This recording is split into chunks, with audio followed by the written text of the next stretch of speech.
The DEA says it just delivered a major hit to one of the world's most violent cartels. Agents say it shows how deeply this cartel's drug network has reached into our state, and they say they're vowing to keep the pressure on. The DEA has just launched one of the largest strikes against the Jalisco New Generation Cartel, CJNG, in U.S. history, and the scale of this operation is staggering.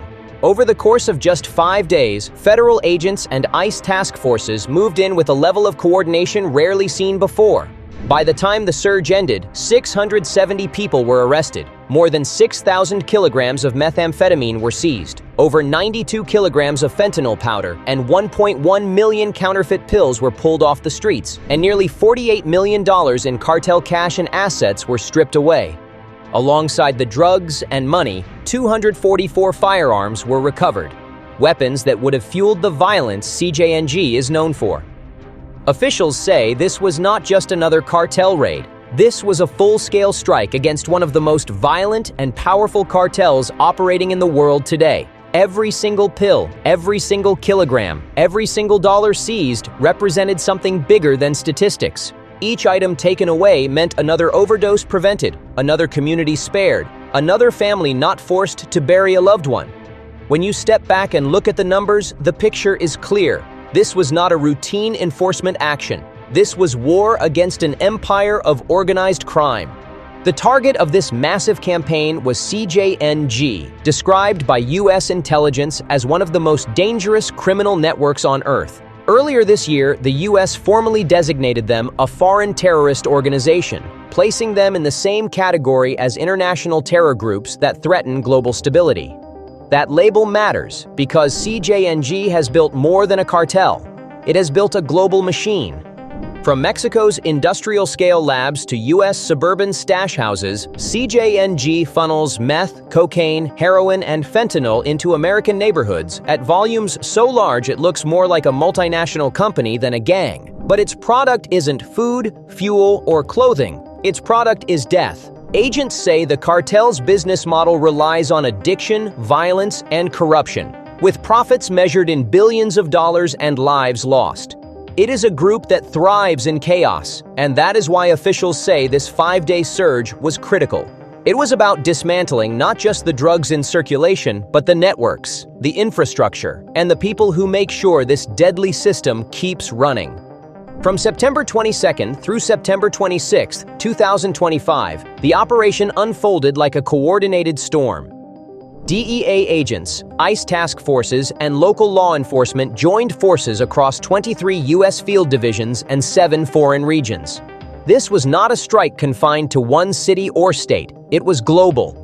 Raids happened in Los Angeles at the same time as they did in Texas, New England, and the Pacific Northwest. Foreign partners targeted cartel assets abroad, while American agents hit stash houses, distribution hubs, and couriers on U.S. soil. By concentrating the operation into just 5 days, officials ensured the cartel had no time to adapt or move its operations.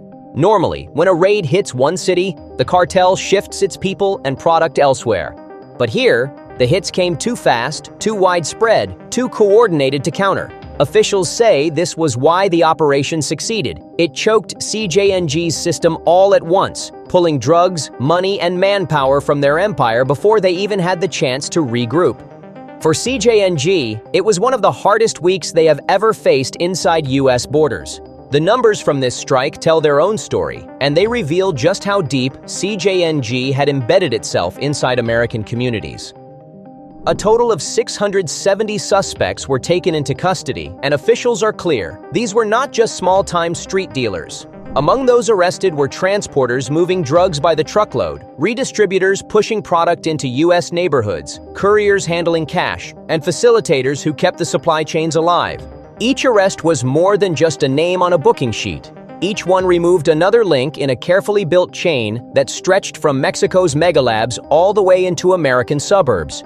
Taking out that many people in just 5 days is the kind of disruption that forces the cartel to slow down, stumble, and lose ground.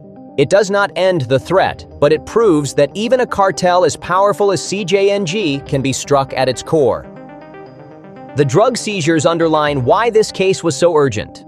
More than 92 kilograms of fentanyl powder were pulled off the streets. along with 1.1 million counterfeit pills. Agents explained that just one of those counterfeit pills could have been enough to take a life. That means the volume seized represented the potential for millions of American deaths. This is what makes fentanyl different from other drugs.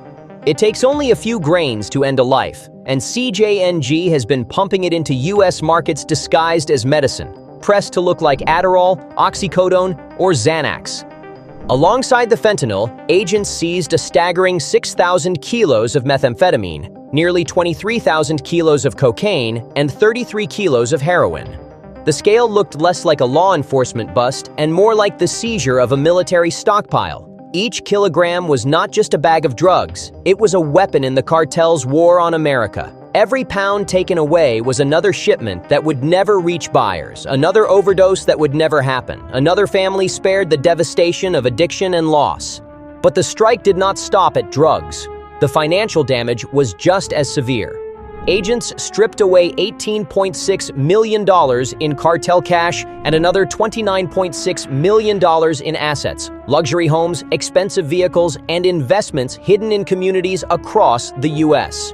These assets are not just luxuries for cartel leaders, they are lifelines. They are how cartels launder their profits, buy loyalty, and expand their reach. Losing them weakens their grip.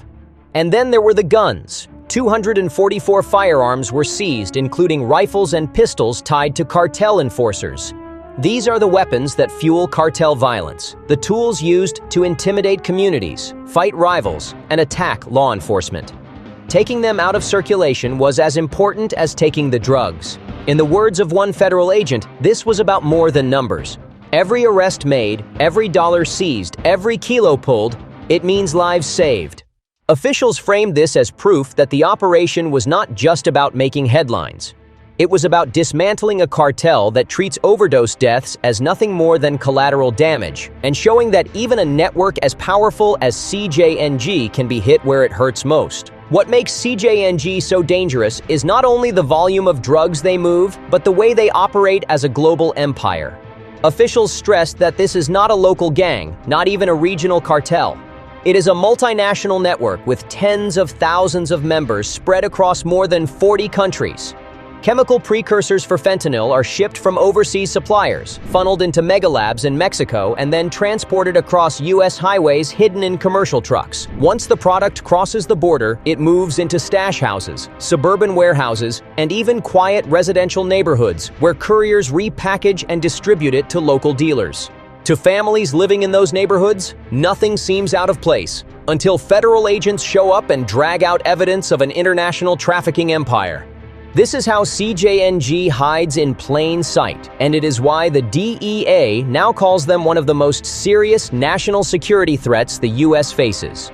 Their empire runs like a corporation, with distribution chains, financial departments, enforcers, and recruiters. But unlike a corporation, their only product is poison, and their only goal is profit. That is why this 5-day operation mattered so much. For CJNG, the hits came fast and came hard. Arrests stripped away manpower, seizures gutted their product, cash and assets were pulled out of circulation, firearms were removed from the hands of cartel-linked enforcers. In just 1 week, the DEA and ICE showed that even an empire this large could be disrupted, slowed, and forced to retreat. Still, officials were quick to caution that this does not end the fight. CJNG adapts quickly. Its leaders remain at large. Its pipelines are vast. And for every arrest, there is another recruit waiting in line. But what this week proved is that coordination works. By combining 23 U.S. field divisions with 7 foreign regions and striking all at once, law enforcement showed that the cartel has no safe place to hide. When raids happen simultaneously in Los Angeles, Texas, Chicago, and New England, and when foreign partners hit supply chains abroad, the cartel cannot shift or move fast enough. That is the formula for success, and it is the strategy officials say will continue. In the end, the numbers remain the clearest sign of what happened. 670 arrests, more than 6,000 kilos of meth seized, 92 kilos of fentanyl powder, and 1.1 million counterfeit pills pulled off the streets. Nearly $48 million in cash and assets stripped away. 244 firearms recovered. each of those numbers represents something bigger. Lives saved, communities protected, families spared the devastation of addiction and violence. Officials called it a victory, but they also called it a warning. The fight is far from over. CJNG will adapt, rebuild, and strike again. But for now, in September 2025, their empire took a hit it could not ignore. And for Americans watching overdose deaths climb and cartel violence spread, this operation showed that the battle is not just being fought at the border. It is being fought in neighborhoods, in suburbs, and in schools across the United States. One pill, one bust, one arrest at a time. The fight continues, and the message is clear. The cartel may be global, but so is the resolve to stop it.